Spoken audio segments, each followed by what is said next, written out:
ایک بڑا ہی عظیم و شان اسلام کی تاریخ کا بڑا عجیب و غریب واقعہ پہلے میں آپ کو سناتا ہوں۔ جب ابتدائی اسلام تھا، خلفائے راشدین کا دور ہے، حضرت عمر بن عاص رضی اللہ تعالیٰ عنہ نے جب مصر فتح ہوا تو ایک روز اہل مصر نے حضرت عمر بن عاص رضی اللہ تعالیٰ سے عرض کی کہ حضور ہمارے یہاں دریائے نیل ہے اور ایک ہماری بہت پرانی رسم ہے کہ جب تک اس کو ادا نہ کیا جائے تو دریا جاری نہیں رہتا ہے، دریا سوکھ جاتا ہے۔ انہوں نے کہا کہ کون سی رسم ہے؟ تو کہا کہ ہر سال ایک کماری لڑکی کو اس کے والدین سے لے کر بڑا عمدہ لباس اسے ہم پہناتے ہیں، بڑا تیار کرتے ہیں، زیورات پہناتے ہیں اور پھر اس کو دریائے نیل میں ڈال دیتے ہیں، یعنی اس کو پانی میں ڈبو دیتے ہیں۔ حضرت عمر بن عاص نے کہا کہ یہ کیسی رسم ہے؟ اسلام میں تو ایسا ہرگز نہیں ہو سکتا، کیونکہ اب اسلام آ چکا تھا اور مصر فتح ہو چکا تھا، مسلمانوں کے اب وہاں احکامات جاری تھے۔ تو آپ نے فرمایا کہ یہ اسلام تو پرانی اور واہیات رسموں کو مٹاتا ہے، جو پرانی واہیات رسمیں ہیں۔ تو لوگوں نے کہا کہ اگر آپ نے ایسا کیا تو دریا کی روانی کم ہو جائے گی۔ آپ نے کہا نہیں ہو سکتا۔ اب ایسا ہی ہوا کہ دریا کی روانی کم ہوتی گئی۔ اب لوگوں نے سوچا کہ پانی کم ہو جائے گا تو زندگی مشکل ہو جائے گی، تو ان لوگوں نے وہاں سے کوچ کرنے کا ارادہ شروع کیا۔ حضرت عمر بن عاص نے اب امیر المومنین حضرت عمر فاروق رضی اللہ تعالیٰ عنہ کو خط لکھا اور عرض کی حضور ایسا ایسا معاملہ ہے اور لوگ ایسی بری رسم چلاتے تھے، میں نے وہ رسم کا منع کر دیا کہ اسلام ان رسموں کی اجازت نہیں دیتا، مگر حضور اب تو پانی بھی کم ہونے لگ گیا ہے۔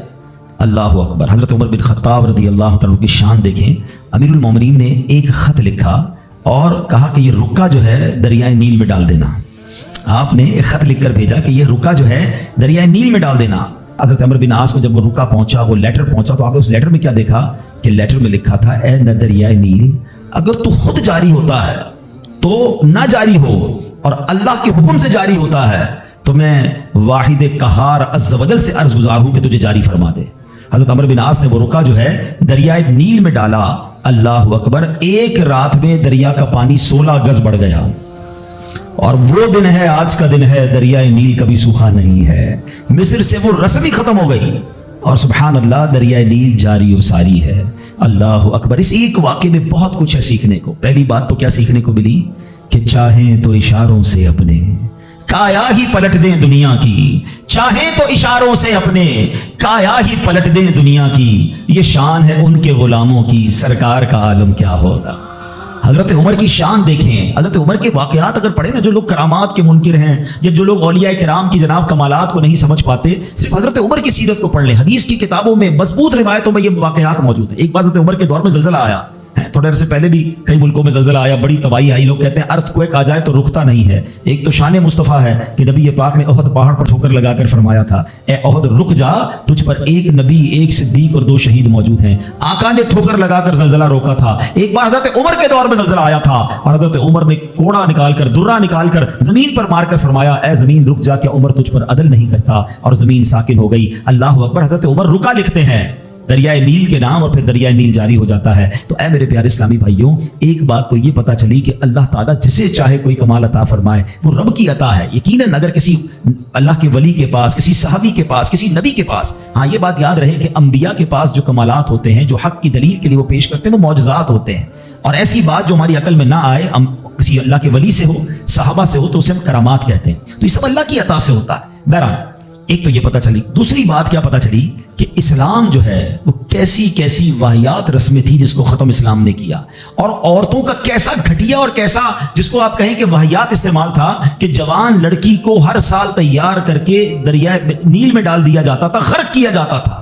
یہ اہمیت تھی اسلام سے پہلے عورتوں کی۔ اللہ اکبر۔ ایسا دور تھا میرے پیارے اسلامی بھائیوں کہ اگر تھوڑا سا ہم اسلام سے پہلے کے حالات دیکھیں نا عورتوں کے بارے میں، تو حیثیت کیا تھی کہ وہ مردوں کی خواہشات پورا کرنے کے لیے کھلونا تھی۔ عورتیں دن رات مردوں کی خدمت کرتی، محنت مزدوری بھی عورتیں کرتی، اور جو کچھ کماتی وہ مردوں کو دے دیا کرتی، مگر وہ ظالم مرد ان عورتوں پر کچھ بھی خرچ نہ کیا کرتے۔ عورتوں کو جانوروں کی طرح مارتے پیٹتے تھے، ذرا ذرا سی بات پر عورتوں کے کان، آنکھ اور ناک کاٹ دیا کرتے تھے، عورتوں کو دردناک سزائیں دے کر قتل کر دیا کرتے۔ باپ کے مرنے کے بعد، اب دیکھیں کیا تھا اسلام سے پہلے کہ باپ کے مرنے کے بعد جس طرح طرح اس کے لڑکے جائیداد کے مالک ہو جاتے تھے، اس طرح اپنے باپ کی بیوی یعنی اپنی ماں کے بھی مالک ہو جاتے تھے۔ معاذ اللہ اپنی ماں کو لونڈی بنا کر رکھتے تھے۔ اللہ اکبر، عورتوں کو ان کے ماں باپ، بھائی بہن، شوہر کی میراث میں کوئی حصہ نہیں ملتا تھا۔ عورتیں کسی چیز کی مالک نہیں ہوتی تھی۔ عرب کے بعض قبیلوں میں تو یہ ظالمانہ دستور تھا کہ بیوہ ہو جانے کے بعد عورتوں کو گھر سے باہر نکال کر ایک چھوٹے سے تنگ اور تاریک جھونپڑے میں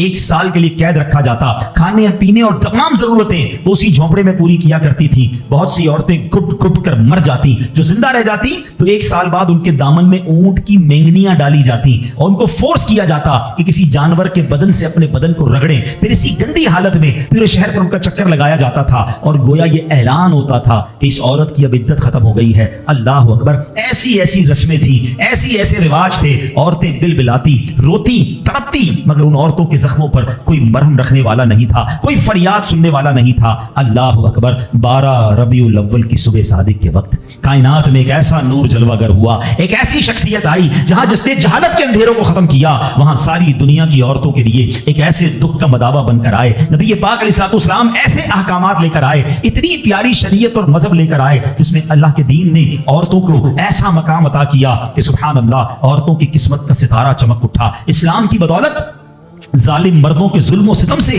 کچلی اور روندی ہوئی عورتوں کا درجہ اس قدر بلند ہوا کہ عورت معاملات زندگی اور موت کے ہر مرحلے پر عورت کو باوقار مقام حاصل ہوا۔ مردوں کی طرح عورتوں کے بھی حقوق جو ہے وہ بیان کیے گئے، عورتوں کی حفاظت کے لیے احکام خداوندی نازل ہوئے، عورتوں کو مالکانہ حقوق مل گئے، عورتیں اپنے مہر کی رقموں، اپنی تجارتوں، اپنی جائیدادوں کی مالک بنا دی گئیں، اپنے ماں باپ، بھائی بہن، اولاد اور شوہر کی میراثوں کی وارث قرار دی گئیں۔ الغرض وہ عورتیں جو مردوں کی جوتیوں سے بھی زیادہ ذلیل و خوار تھیں، انتہائی مجبور و لاچار تھیں، وہ مردوں کے دلوں کا سکون اور ان کی گھروں کی ملکہ بن گئی۔ چنانچہ قرآن مجید صاف لفظوں میں خواتین کے، عورتوں کے حقوق بیان کرتے ہوئے ارشاد فرماتا ہے، بسم اللہ الرحمن الرحیم، خلق لکم من انفسکم ازواجا لتسکنوا الیہا وجعل بینکم مودۃ ورحمہ۔ قرآن کہتا ہے تمہارے لیے تمہاری جنس سے جوڑے بنائے کہ ان سے آرام پاؤ اور تمہارے آپس میں محبت اور رحمت رکھی۔ اب کوئی مرد نہ عورتوں کو مار پیٹ سکتا ہے، نہ ان کو گھروں سے نکال سکتا ہے، اور نہ کوئی ان کے مال و اسباب یا جائیدادوں کو چھین سکتا ہے، بلکہ ہر مرد پر مذہبی طور پر عورتوں کے حقوق ادا کرنے لازم ہیں۔ اللہ اکبر، گویا اسلام نے ظلم کا دروازہ بند کر دیا، کبھی ماں کے روپ میں، کبھی بیٹی کے روپ میں، کبھی بہن کے روپ میں، تو کبھی زوجہ کے روپ میں۔ اللہ اکبر، عورت کو ایک ایسا مرتبہ عطا فرما دیا کہ عورت کسی بھی روپ میں ہو، جب بھی اس کے جناب